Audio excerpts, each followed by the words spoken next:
So, I am Jill Raphael, and today we're going to learn about what to do when you get sourdough starter from a friend for the first time, and how to feed it. So, the sourdough starter typically is gifted in about half-cup portions, and so I've put mine in a quart-sized container. You just want to make sure, you could use a mason jar that holds a quart. You want to make sure it's about that big so that you'll be able to hold the additional ingredients that you add, as well as space for it to grow.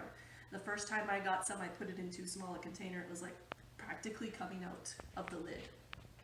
It's really easy to feed sourdough. Don't be panicked about how does this work. It's not at all very picky.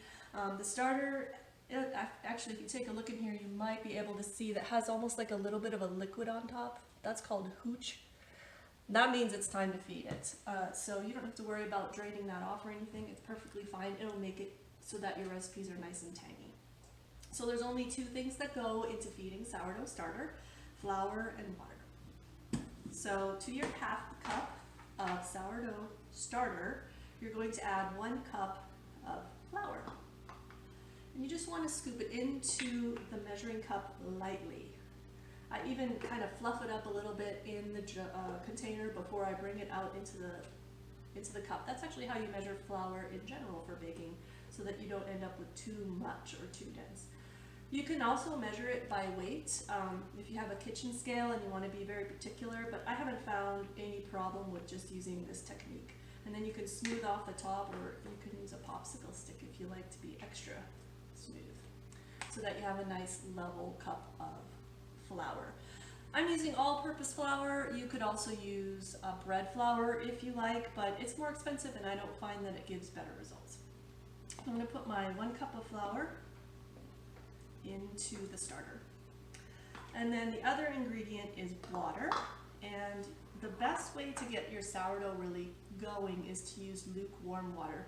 So I warmed up this half cup of water in the microwave for about 20 seconds, in mine anyways, but the way to tell if it's lukewarm for me is to just touch it. And if it feels nice and warm, like a warm bath, but not like a hot tub, if it's gentle, if you can imagine that a baby's skin would not feel hot to the touch with this water on them, they would be pleasantly happy, so to speak. It's lukewarm. So I'm putting this in. The reason it's warm is just because that helps the starter to get going a little bit better. So don't worry too much about it. And if it gets a little too warm, that's why I put the flour in first. It's kind of like a little buffer. And so then the last thing to do is just mix it all together. And I like to use a chopstick. I've tried other things, but the chopstick just seems to work the best. I'm just going to mix in the flour, water, and starter. It's very easy to mix. Not too thick.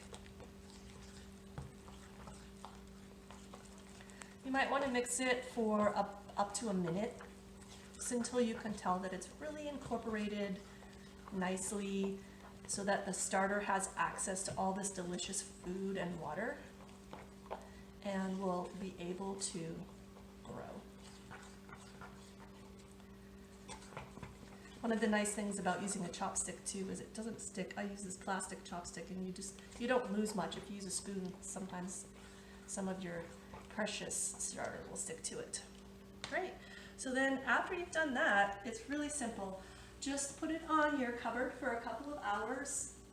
Not a couple of hours, I should say, 4 hours with the lid on at room temperature, and maybe set a timer just in case, because you don't want to forget.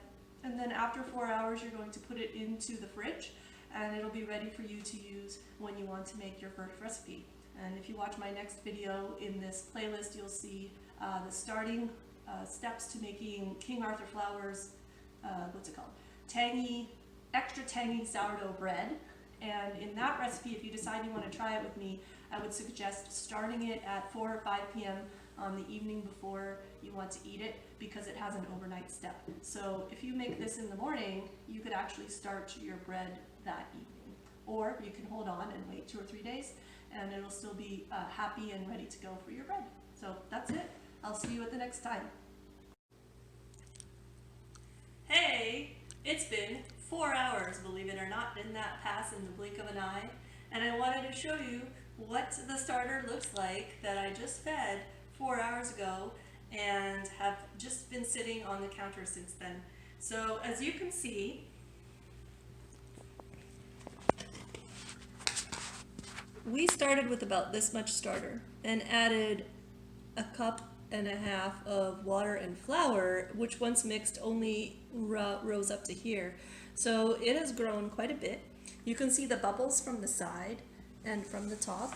And in fact, if you look from the top, you can actually see that it's like bubbling actively. Oh, did you see that? It's like, oh, there's another one. So it's very, very active right now. It's alive, and it's ready to go into the fridge. Or if you're going, ooh, that's so exciting! If you're going to be making the tangy sourdough bread, it's definitely also ready for that. So I just wanted to show you guys what it looks like 4 hours in and ready for the fridge.